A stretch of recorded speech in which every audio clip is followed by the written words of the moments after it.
CBSE Board, Class 11, History, Chapter 3, Part 24, Audio by Rini Matthew. The Europeans did not give much importance to gold and silver, but these people were not like that. They gave lot of importance. That is who? The Aztecs and Incas were mad about gold. The voyages of exploration by Europeans. Very important point. Very important part of the section. So what happened during the exploration of the Europeans? You can see the routes that they used to explore and conquer all these places. A map is given there. The English, they use a pink colored route, and then the French, the route that they took and they went to other places. The Portuguese, the Spanish. Can you see how they explored? They went beyond their places to find out what was happening in the other parts of the world. The people of South America and Caribbean, they got to know about the Europeans only when they began to sail across the Atlantic Sea. Till then, they did not know about the Europeans. They did not know that these kind of people existed. So only when they traveled beyond Atlantic Sea, they understood that there were a group of people known as the Europeans who were still in the process of development. Do you know what is this? The magnetic compass. It helped identify the cardinal points accurately. People used compass, and it came from the Arabs. We saw that in the Mongolian Empire. And it was known since 1380, but by the 15th century, people used it when they ventured on voyages into unknown areas. They started using it not just to determine the direction, but also when they went for expedition and when they made use of voyages. Many improvements took over in European sailing ships, and that is why they went for all these expeditions and explorations. Large ships were financed and they were built, which could carry a huge quantity of cargo as well as equipment to defend themselves if they were attacked by enemy ships. So they had a huge cargo facility, and they were able to even withstand the attack of the other people. They were able to defend themselves if attacked by enemy ships. There was a circulation of the travel literature, especially books on cosmography and geography, that created widespread interest in people to go across to the other parts of the regions, to other parts of the world, and discover what is happening in the other parts of the world. The books on cosmography and geography. Cosmography is regarding the atmosphere, the whole thing, the whole universe, everything together, biosphere, the study of humans, animals, everything together. Geography, of course, you know, it is regarding the geological status, the locations, and the countries where they are located, and all those kind of things. The longitudinal explanation, latitudinal explanation, everything is given in geography, but that created interest for people to discover and go beyond to find out what is happening in other parts of the places. Ptolemy's geography. This is something which we saw in the previous audios and previous sections also.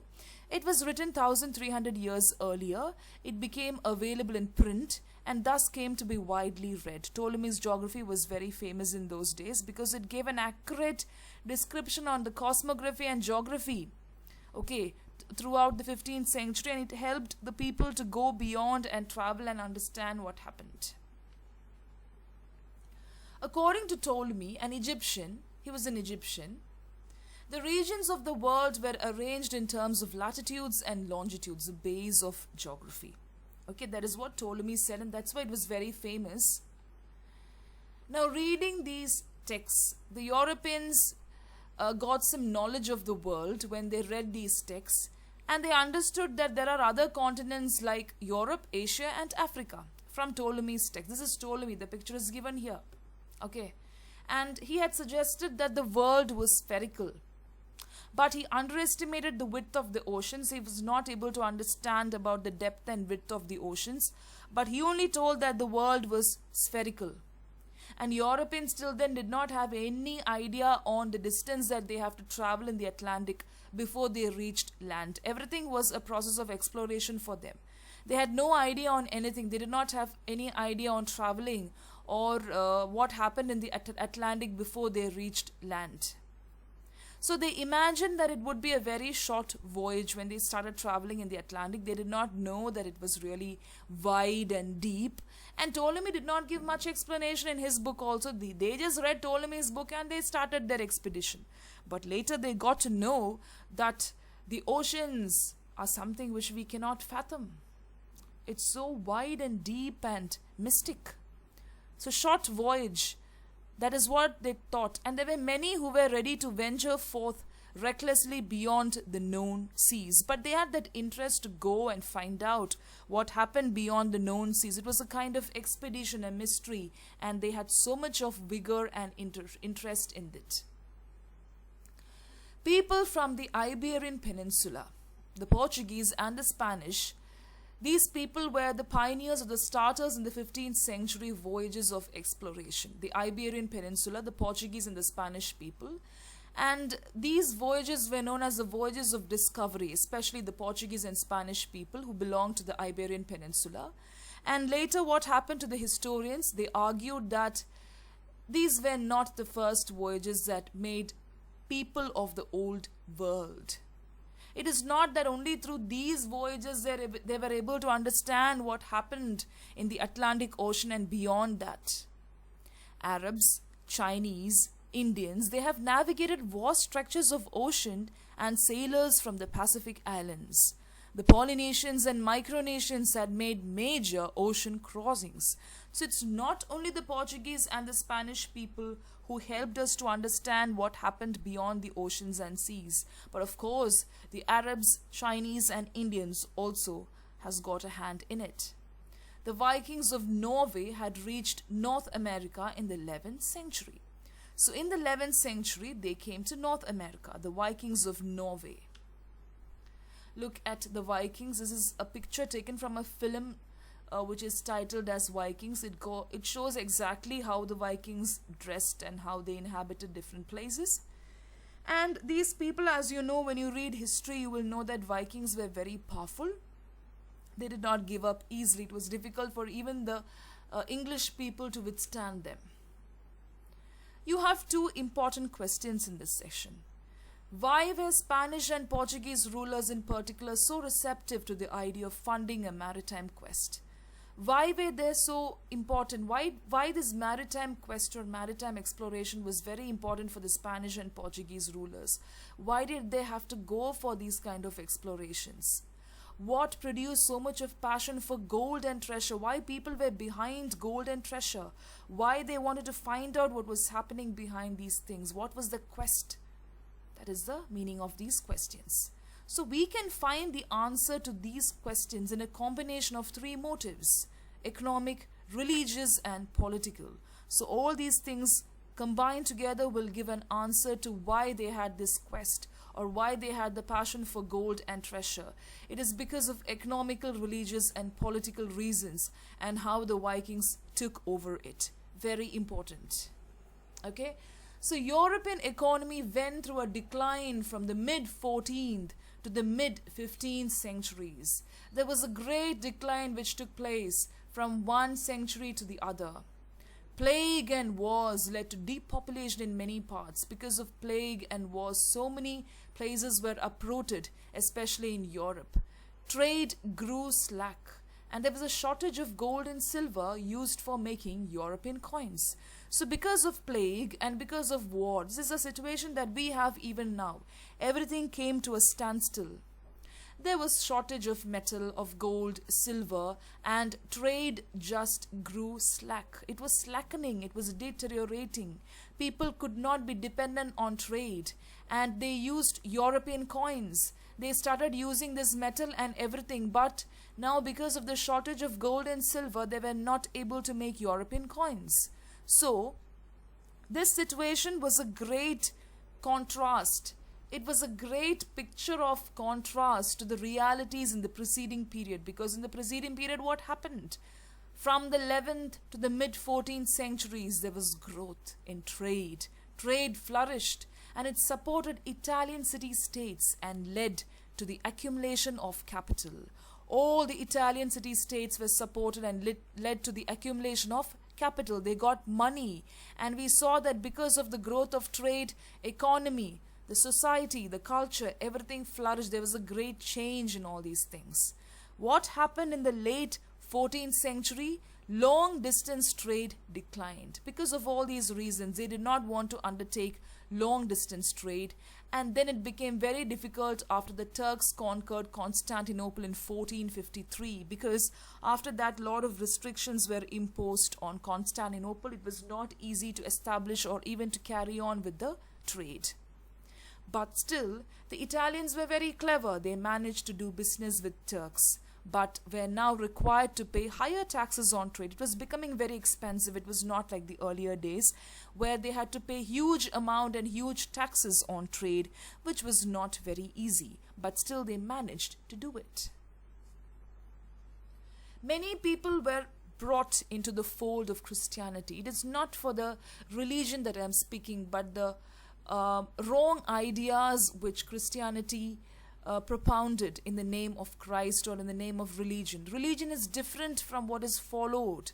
It made people very devout and devoted and passionate about Christian Europeans ready to face adventure. So in the name of the religion, they misused people. It was not for the essence or the real meaning of what Christ really propounded.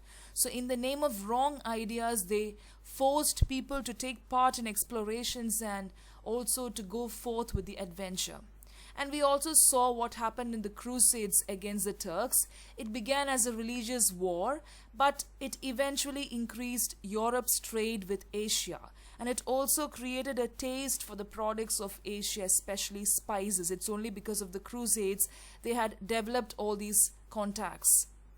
So if trade could be followed by political control, with European countries establishing colonies in regions with a warmer climate, they would benefit further. So if trade was something which flourished, and if trade was something which developed the economy and the society of a particular person, of a particular place, then the Europeans will definitely go forth to find out more about other places. What will happen next? They will colonize those places and they will establish trade. That's what happened in India also, right?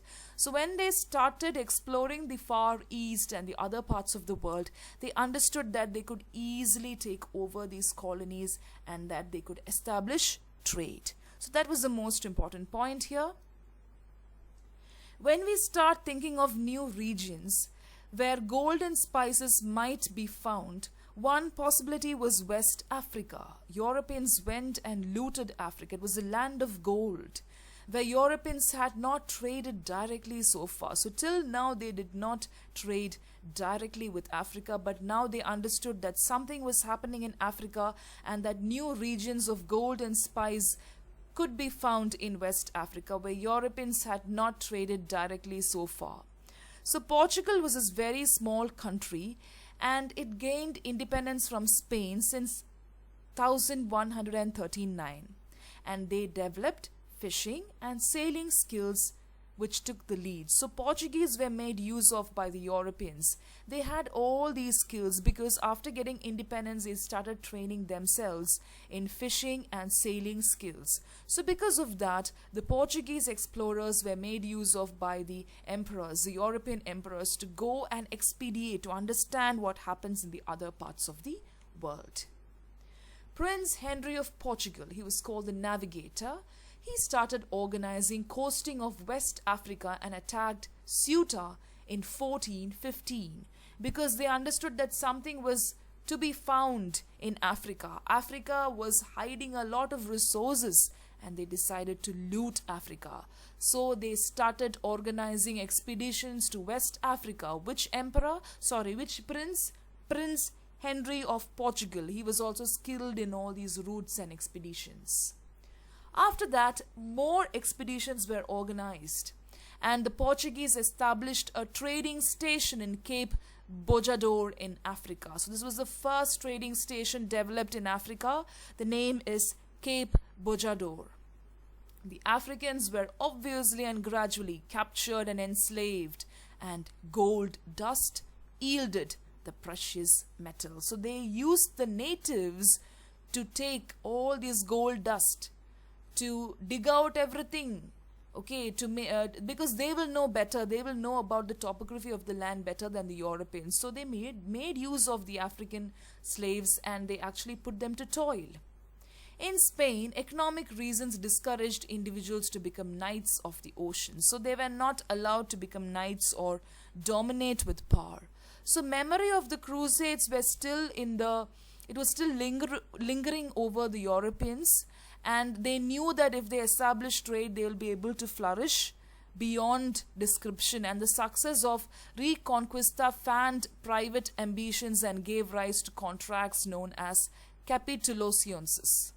So it led to private ambitions, because success of Reconquista is where they established trade relationships with other parts of the country, and it gave rise to private ambitions and private kind of enterprises and private targets, which was known as capitulaciones. This is something which happened under the Portuguese, and that is a very important point.